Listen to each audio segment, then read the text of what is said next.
नमस्कार मित्रों, मैं राजीव रंजन प्रसाद। क्या भारतीय पुरा इतिहास में रोबोट की कोई चर्चा प्राप्त होती है? यह प्रश्न इसलिए कि आधुनिक रोबोट और उसके इतिहास पर मैंने हाल के दिनों में कई पुस्तकें टटोली, जिनमें ग्रीक और रोमन किंवदंतियों का उल्लेख प्राप्त हो जाता है। ऐसी चर्चाएं मिल जाती हैं जो आधुनिक रोबोट की परिभाषा के निकट बैठती हैं।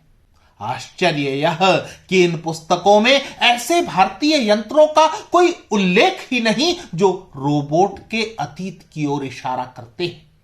किंवदंतियों वाले मशीनी पशु पक्षी के स्थान पर भारतीय वाङ्मय बाकायदा एक दौर के ह्यूमनॉइड रोबोट्स के दस्तावेजीकृत साक्ष्य उपलब्ध कराता है।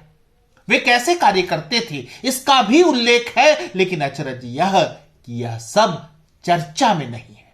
विषय की स्पष्टता के लिए परिभाषा को देखें तो ह्यूमनॉइड रोबोट्स आकार में मानव शरीर जैसा दिखने वाला रोबोट होता है। इसका डिजाइन कार्यात्मक उद्देश्यों के लिए हो सकता है, जैसे कि बातचीत करना, मानव के सहयोग करने के लिए, अथवा अन्य प्रायोगिक उद्देश्यों के लिए, जैसे द्विपाद लोकोमोशन का अध्ययन आदि आदि।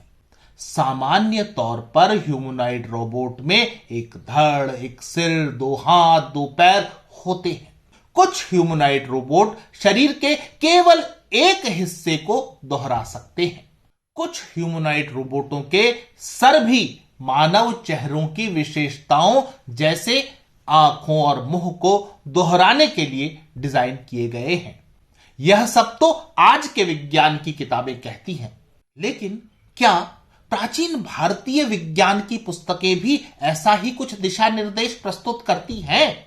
यह बताने के लिए मैं परमार वंशीय राजा भोज, जिन्होंने 1000 ईस्वी से 1055 ईस्वी तक धार नगरी को अपनी राजधानी बनाकर शासन किया है, द्वारा विरचित सम्रांगण सूत्रधार के 31वें अध्याय से स्त्री पुरुष प्रतिमा यंत्र का उदाहरण प्रस्तुत करने जा रहा हूं।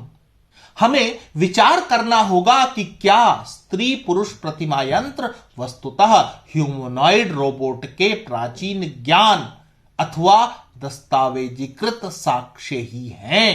प्राचीन भारतीय पुस्तकों में रोबोट की तरह के यंत्रों का उल्लेख महाभारत सहित कालिदास विरचित रघुवंश की मल्लिनाथ कृत टीका से भी प्राप्त हो जाता है। अर्थात ह्यूमनॉइड रोबोट भारत में चाहे संकल्पना के रूप में हो अथवा किसी न किसी तरह प्रयोग में रहे होंगे, ऐसी संभावना व्यक्त की जा सकती है।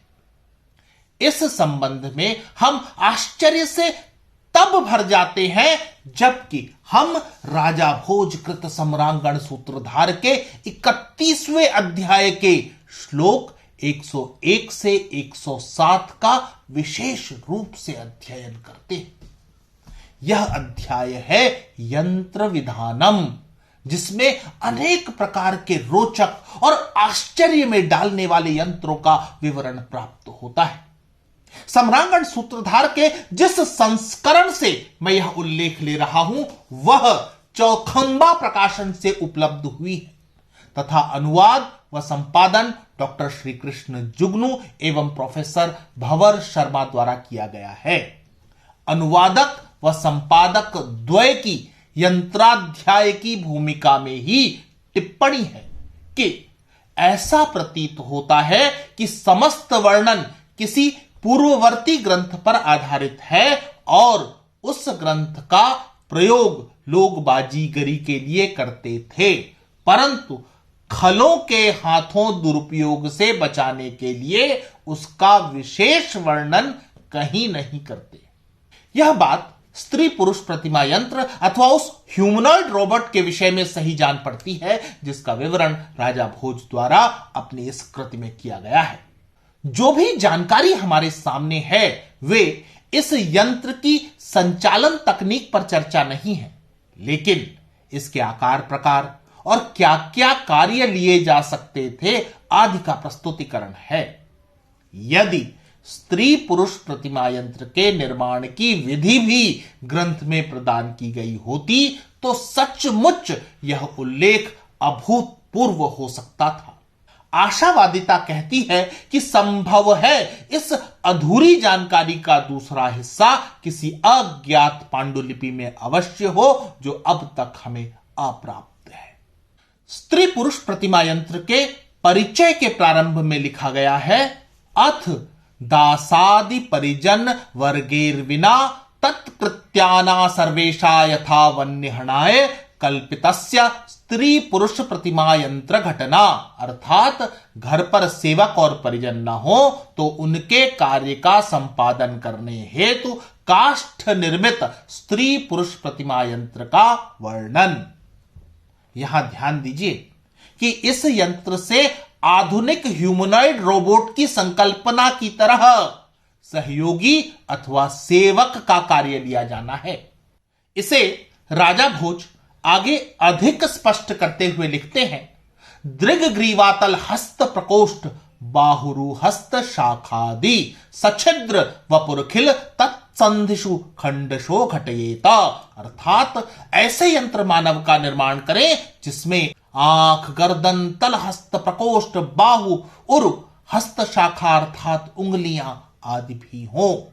इस प्रकार की देह यष्टि में यंत्र मानव को पूरे देहांतर्गत आवश्यक छिद्रों व अंगों की संधियों और विभिन्न खंडों की घड़ाई करनी चाहिए। यहां ध्यान दीजिए कि हम किसी किंवदंती, लोक कथा अथवा जनश्रुति की बात नहीं कर रहे, अपितु एक ऐसे ग्रंथ की बात कर रहे हैं जिसमें उल्लेखित अधिकांश विवरण विज्ञान सम्मत हैं। इसी विवरण को ध्यान से समझते हुए आगे बढ़ते हैं। यहां मैं अपने दर्शकों से आग्रह करता हूं कि वे किसी आधुनिकतम ह्यूमनॉइड के चित्र को सामने लेकर बैठें और तब इस 1000 साल से अधिक प्राचीन ग्रंथ के स्त्री पुरुष प्रतिमा यंत्र की बनावट को जाने, जिसके लिए आगे उल्लेख है कि शिलिष्ट कीलक विधिना दारुमय सृष्ट चर्मणा गुप्तम पुंसोत्थवा युवक्त्यारूपम क्वातिरमणीयम रंध्रगतेह प्रत्यंग विधिना नाराच संगतेह सूत्रेह। अर्थात स्त्री पुरुष प्रतिमा यंत्र के अंगों के संयोजन में प्रयुक्त कीलों को बहुत ही चिकनाई वाला बनाएं और सविधि लगाएं। यह रचना काष्ठमय होगी किंतु उस पर चमड़ा मढ़कर नर नारीमय रूप दिया जाएगा। यह रूप अतीव रमणीय करना चाहिए। इस काया निर्माण के बाद उसके रंध्रों में जाने वाली श्लाकाओं को नाराचस गतेह सूत्रैह अर्थात तीर युक्त सूत्र, लोहे के तारों के खिंचाव सहित सूत्रतः संयोजित किया जाना चाहिए। इस विवरण में रचना तकनीक की थोड़ी झलक मिलती है, जैसे स्त्री पुरुष प्रतिमा यंत्र लकड़ी से बनाया जाता होगा जिसके जोड़ों को सावधानी पूर्वक लचीला और चिकनाई युक्त रखा जाता होगा जिससे कि यंत्र ठीक से कार्य करे। जहां आवश्यकता पड़े लोहे तथा लौह तारों से अंगों को खिंचाव अथवा स्थिरता प्रदान की जाती रही होगी। सोचिए कि ऐसा यंत्र कैसे काम करने में समर्थ होगा। ग्रंथ के अगले श्लोक में उल्लेख है, ग्रीवा चलन प्रसरण विकुंज नादीनि विदधाति कर ग्रहणा तांबूल प्रदान जल सेचन प्रणामादि। अर्थात ऐसे विधान पूर्वक बनाया गया यंत्र मानव ग्रीवा को चलाता है, हाथों को फैलाता समेटता है, अर्थात ऐसे विचित्र कौतूहल करता है। यही नहीं, वह तांबूल की मनहार कर देता है, जल की सिंचाई करता है और विनम्रता पूर्वक नमस्कार भी करता है। इतना काम उन्नत रोबोट ही करने में समर्थ हो सकता है, लेकिन प्राचीन ह्यूमनॉइड रोबोट के कार्य क्षमता की अभी इतिश्री नहीं होती। सम्रांगण सूत्रधार में आगे उल्लेख है, आदर्श प्रतिलोकन वीणावाद्यादि च करोति एव मन्यदपि चेदस्मे तत्कर्म विस्मय विधाय विधत्ते जृंभितेन विधिना निज बुद्धेह पृष्ठ मुक्त गुण चक्र वशेना। अर्थात वह यंत्र मानव आने वाले को शीशा दिखाता है, वीणा आदि बजाता है, ये सारे ही कार्य यंत्र ही पूरे करता है।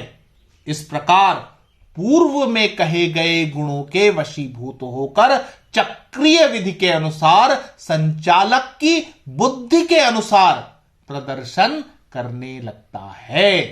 ये विवरण चमत्कृत करते हैं चूंकि उस कालखंड के दस्तावेजीकृत हैं जिस समय रोबोट जैसी कोई संकल्पना उपलब्ध रही है। ऐसा सोचना ही अचरज में डालता है। अगले श्लोकों में यंत्र नाम बदल जाता है, लेकिन बात यांत्रिक मानव की ही अब भी हो रही है। यह यंत्र से निर्मित द्वारपाल है। विवरण है कि पुंसो दारुज मूर्ध रूपम कृत्वा निकेतन द्वारि तत्कर योजित दंड निरुनद्धि प्रविशता वर्त। अर्थात लकड़ी के बनाए यंत्र मानव के एक हाथ में लाठी रखकर उसे घर के बाहर खड़ा करें ताकि यह अनाधिकार चेष्टा कर घर में घुसने वाले को रोक सके। स्पष्ट है कि यहां ऐसे ह्यूमनॉइड रोबोट की बात हो रही है जिससे द्वारपाल का, गेटकीपर का काम लिया जाना है। घर, भवन अथवा कार्य क्षेत्र की सुरक्षा के लिए इसे तैनात किया जा सकता था। यह रोचक पहरेदार रहा करता होगा, लेकिन इसकी गतिविधि सामान्य गृह द्वार सुरक्षा तक ही सीमित थी। समरांगण सूत्रधार में एक ऐसे ही अन्य रोबोट अथवा स्त्री पुरुष प्रतिमा यंत्र की बात की गई है जो हथियार धारण कर सकता था, आक्रमण कर सकता था, शत्रु की हत्या कर सकता था। आधुनिक समय में रोबोट क्षेत्र की नवीनतम उपलब्धि है हाल ही में इजराइल एरोस्पेस इंडस्ट्रीज का रिमोट कंट्रोल आधारित सशस्त्र रोबोट रेक्स एमके, जो युद्ध क्षेत्र में गश्त करने, घुसपैठियों को ट्रैक करने तथा हमला, फायरिंग आदि करने में सक्षम है।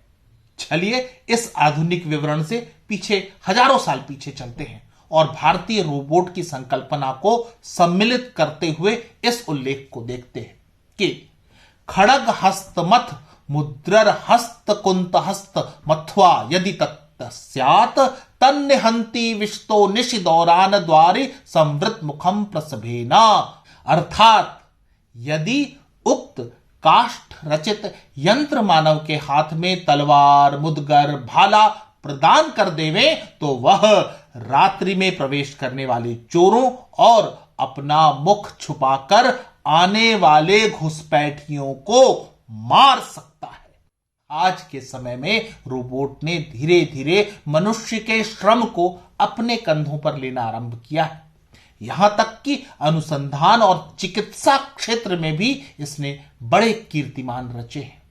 भारत भी रोबोट के बड़े निर्माताओं, प्रयोक्ताओं और निर्यातकों में से एक है। इसके दृष्टिगत हम आगे बढ़ते रहने के लिए प्रतिबद्ध रहें और हमारी वैज्ञानिक सोच को सतत पंख देते रहें, तभी हमारा भारत विश्व में महाशक्ति कहला सकता है।